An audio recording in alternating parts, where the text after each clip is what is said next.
ఆకివీడు కొద్ది రోజులుగా తెలుగు రాష్ట్రాల్లో మారు మోగుతున్న పేరు ఇది. పశ్చిమ గోదావరి జిల్లాలోని ఆకివీడు పట్టణంలో పెద్దపేట అనబడే దళితవాడలో ఉన్న 4.5 సెంట్ల స్థలమే వివాదానికి కేంద్ర బిందువుగా మారింది. అక్కడ ఉన్న గుడి రామాలయం అని కొందరు, కాదు గొంతేనమ్మ గుడి అని ఇంకొందరు వాదోపవాదాలకు దిగుతున్నారు. సాక్షి పేపర్లో వచ్చిన వార్తను చదివి శిథిలావస్థలో ఉన్న ఆ రామాలయానికి ఉండి MLA AP deputy speaker Raghurama Krishna Raju గారు వెళ్లడంతోనే అసలు సమస్య మొదలైందని చెప్పవచ్చు. పూర్తిగా పాడుబడిపోయిన ఆ ఆలయాన్ని పునర్నిర్మించి తీరుతానని రఘురామకృష్ణరాజు గారు సంచలన ప్రకటన చేయడంతోనే ఓ వర్గం వాళ్ళు, కాదు ఆ దళిత వాడలోని క్రిస్టియన్లు రగిలిపోతున్నారు. ఇక్కడ రామాలయాన్ని కడితే మీకు వచ్చే ఇబ్బంది ఏంటమ్మా అని ఆ పెద్దపేటలోని ఓ మహిళ ముందు ఓ యూట్యూబ్ ఛానల్ వాళ్ళు మైకును పెట్టి మరీ అడిగితే ఆమె చెప్పిన సమాధానం ఏమిటో తెలుసా?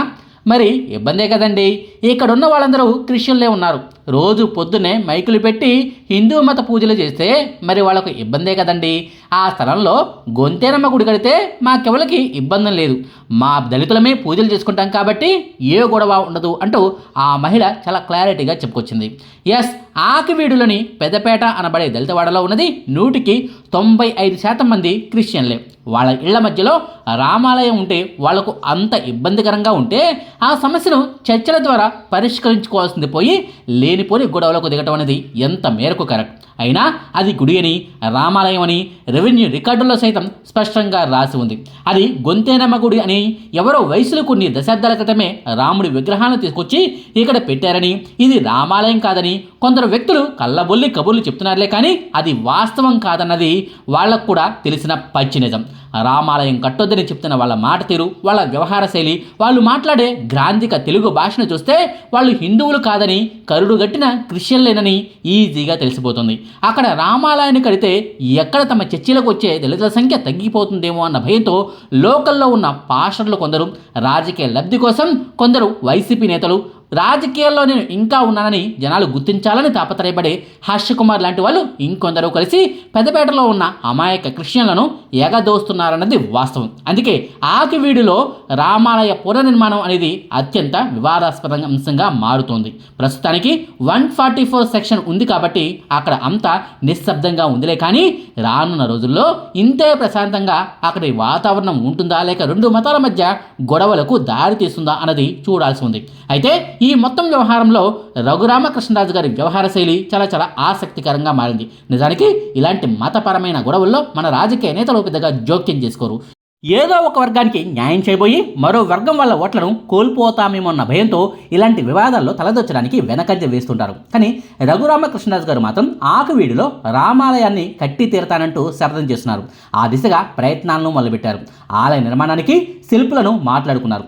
ఆలయ నిర్మాణం కోసం 100 రూపాయల నుంచి 10,000 రూపాయల వరకు ఎవరైనా సరే ఎక్కడి నుంచైనా సరే విరాళాలు ఇవ్వొచ్చంటూ ఓ బ్యాంక్ అకౌంట్ను సైతం ఓపెన్ చేసి ఇప్పటికే ₹1 కోటి పైగా విరాళాలను సేకరించారు. త్వరలోనే ఆలయ నిర్మాణం కోసం శంకుస్థాపన ముహూర్తాన్ని కూడా ఫిక్స్ చేసి చెప్తామని కూడా ప్రకటిస్తున్నారు.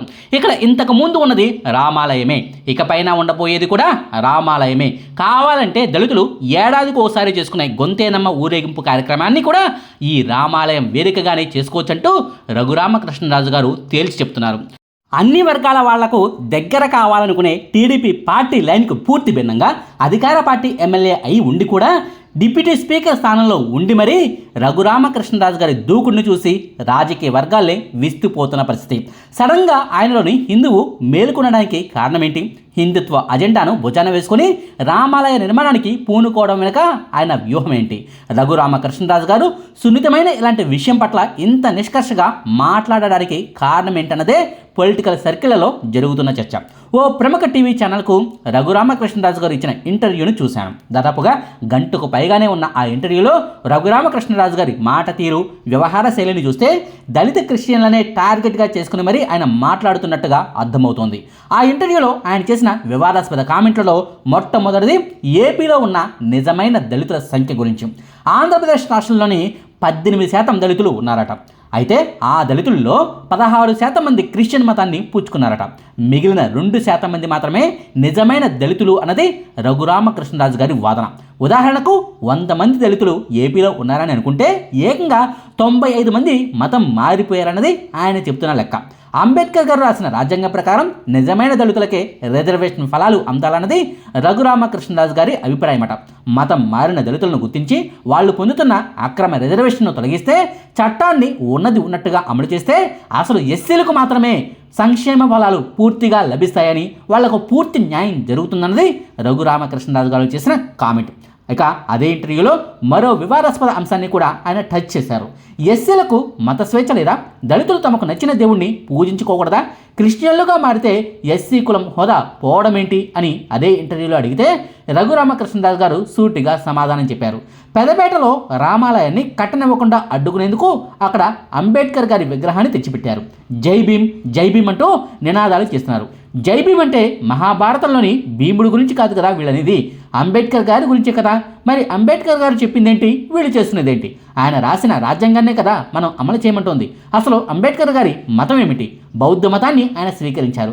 క్రిస్టియన్ మతంలోకి రండని ఆహ్వానించినా సరే ఆయన వెళ్ళలేదు. అది మన దేశ మతం కాదని తోసిపుచ్చారు.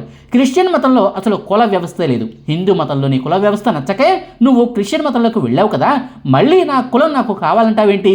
అసలు నువ్వు హిందువువే కానప్పుడు హిందూ మతంలో ఉన్న కులం నీకు ఎలా వర్తిస్తుంది? క్రిస్టియన్ మతంలోకి వెళ్ళినా నీ కులాన్ని ఇంకా వదులుకోలేదంటే నువ్వు క్రిస్టియన్ మతాన్ని అవహేళన చేస్తున్నట్టే. అలాంటి వాళ్ళందరూ క్రిస్టియన్ మతాన్ని కలుషితం చేస్తున్నట్టే. అసలు కుల వ్యవస్థ గురించి బైబిల్లో ఎక్కడ ఉందో చూపించండి అంటూ రఘురామకృష్ణరాజు గారు తేల్చి చెప్తున్నారు. ఏపీలో ఉన్న దళిత క్రిస్టియన్లను గుర్తించి వారి రిజర్వేషన్ తొలగించే ప్రక్రియను ఏపీలో ఉన్న కూటమి సర్కారు చేయబోతుందా అన్న ప్రశ్నను సంధిస్తే ప్రభుత్వానికి, పార్టీకి, నా పోరాటానికి సంబంధం లేదని, ఇది నా వ్యక్తిగత విషయమని రఘురామకృష్ణరాజు గారు తేల్చి చెప్తున్నారు. నేను రాజ్యాంగం మీద ప్రమాణం చేసి ఈ పదవిని స్వీకరించాను. రాజ్యాంగాన్ని అమలు చేయాల్సిన బాధ్యత నాకు ఉంది కదా, మొన్న సుప్రీంకోర్టు కూడా అదే చెప్పింది కదా అంటూ రఘురామకృష్ణరాజు గారు గుర్తు చేస్తున్నారు. ఈ రూపంలో మీరు మత మార్పిడులను అడ్డుకోవాలని ప్రయత్నిస్తున్నారా అని అదే ఇంటర్వ్యూలో ఆ సీనియర్ జర్నలిస్ట్ అడిగితే దానికి కూడా రఘురామకృష్ణరాజు గారు క్లారిటీగా సమాధానం చెప్పుకొచ్చారు. మత మార్పిడులను అడ్డుకోవాలన్న ఉద్దేశం నాకు లేదు. ఈ దేశంలో పుట్టిన ప్రతి ఒక్కరికి మత స్వేచ్ఛ ఉంది. దళితులు ఎవరైనా సరే క్రిస్టియన్లుగా మారొద్దని నేను అనడం లేదు. మారండి, కానీ క్రిస్టియన్లుగా మారిన వాళ్ళు ఆ మతాన్ని కరెక్ట్గా పాటించండి అని మాత్రమే కోరుతున్నాం. ఓవైపు క్రిస్టియన్ మతాన్ని పాటిస్తూ రికార్డుల్లో, సర్టిఫికెట్లో మాత్రం హిందూ అని రాసుకోవడం మాత్రం కరెక్ట్ కాదని చెప్తున్నా అంటూ రఘురామకృష్ణరాజు గారు వ్యాఖ్యానిస్తున్నారు. నిజానికి రఘురామకృష్ణరాజు గారు చెప్పిన ప్రతి మాట వాస్తవం. హిందూ మతంలో కుల వ్యవస్థ వల్ల అవమానాల పాలవుతున్నామనే కదా క్రిస్టియన్లుగా మారారు. అలా మారినా సరే ఎస్సీ కులాన్ని ఎందుకు అట్టిపెట్టుకోవాలి? బీసీసీగా సర్టిఫికెట్లను తెచ్చుకుంటే ఒక తరం తర్వాత కాకపోయినా 2-3 తరాల తర్వాత అయినా సరే వీళ్ళు బీసీలు అన్న ముద్ర పడిపోతుంది కదా. బీసీలుగా మారిన తర్వాత ఎస్సీలు అన్న చర్చే కొన్ని దశాబ్దాల తర్వాత వారి గురించి ఉండదు కదా. తద్వారా దళితులు, ఎస్సీలు అన్న పేరుతో జరిగే కుల వివక్ష నుంచి తప్పించుకున్న వాళ్ళు అవుతారు కదా. కానీ రియాలిటీలో మాత్రం అలా ఎవరూ చేయడం లేదు. నిజానికి నేను ఎస్సీని, మాల సామాజిక వర్గానికి చెందిన వ్యక్తిని. ఒకప్పుడు మా ఊళ్ళో వర్షాకాలం ప్రారంభంలో బోనాల పండుగ జరిగేది. వర్షాలు కురవాలంటూ ముత్యాలమ్మ తల్లికి బోనాలు సమర్పించేవాళ్ళు. ఒకప్పుడు 100 మంది ఎస్సీ కుటుంబాలు బోనాల పండుగలో పాల్గొంటే గతేడాది పట్టుమని 30 కుటుంబాలు కూడా ఆ బోనాల్లో పాల్గొనలేదు. రఘురామకృష్ణరాజు గారు చెప్పినట్టుగా 100కి 95% మంది కాదులే, కానీ 100కి 60 నుంచి 70% మంది ఎస్సీలు క్రిస్టియన్లుగా మారిపోయారన్నది వాస్తవం. కాకపోతే ఆర్థికంగా ఇంకా వెనకబడే ఉన్న కారణంగా ఎస్సీ కులం కార్డును వదులుకోలేకపోతున్నారన్నది కూడా పచ్చి నిజం. హిందూ పండుగలకు, హిందూ ఆలయాల్లో జరిగే ఉత్సవాలకు దళితులను కూడా ఆహ్వానించి వాళ్ళను కూడా ఆయా ఉత్సవ కార్యక్రమాల్లో ఏదో ఒక గౌరవప్రదమైన పనుల్లో భాగస్వాములను చేస్తే దళితుల నుంచి కూడా మత మార్పిళ్లు ఎక్కువగా జరగవన్నది వాస్తవం. హిందూ మతంలో మాకు గౌరవం లభించడం లేదన్నది మెజారిటీ మంది దళితుల్లో ఉన్న భావన. ఆ భావాన్ని పోయేలా చేసి ఇది మీ మతమే అన్న భావనను దళితుల్లో కలిగేలా చేయాల్సిన బాధ్యత హిందూ మత పెద్దల మీదే ఉంది. అది జరిగినప్పుడే పరాయి దేశాల మతాల పట్ల మన దేశ జనాలు ఆకర్షితులు కాకుండా ఉంటారు. ఆ ప్రయత్నం జరగనంత కాలం మన దేశంలో మత మార్పిళ్లు జరుగుతూనే ఉంటాయి. అయితే ఎవరు ఏ మతాన్ని అనుసరించినా సరే పరమత సహనం అనేది అందరికీ ఉండాల్సిన బేసిక్ కామన్ సెన్స్. ఆకువీడులోని పెద్దపేటలో ఉన్న జనాలు పాటించే మతం ఏదైనా సరే పరమత సహనాన్ని పాటించి ఉంటే అసలు ఈ రచ్చంతా జరిగి ఉండేది కాదు. 2 మతాల మధ్య చిచ్చు పెట్టిన పుణ్యం ఆకువీడులో ఉన్న క్రిస్టియన్లది అన్నది వాస్తవం. అయితే రఘురామకృష్ణరాజు గారి దూకుడును చూసి విపక్ష నేతలు, రాజకీయ విశ్లేషకులు ఓ అనుమానాన్ని వ్యక్తం చేస్తున్నారు.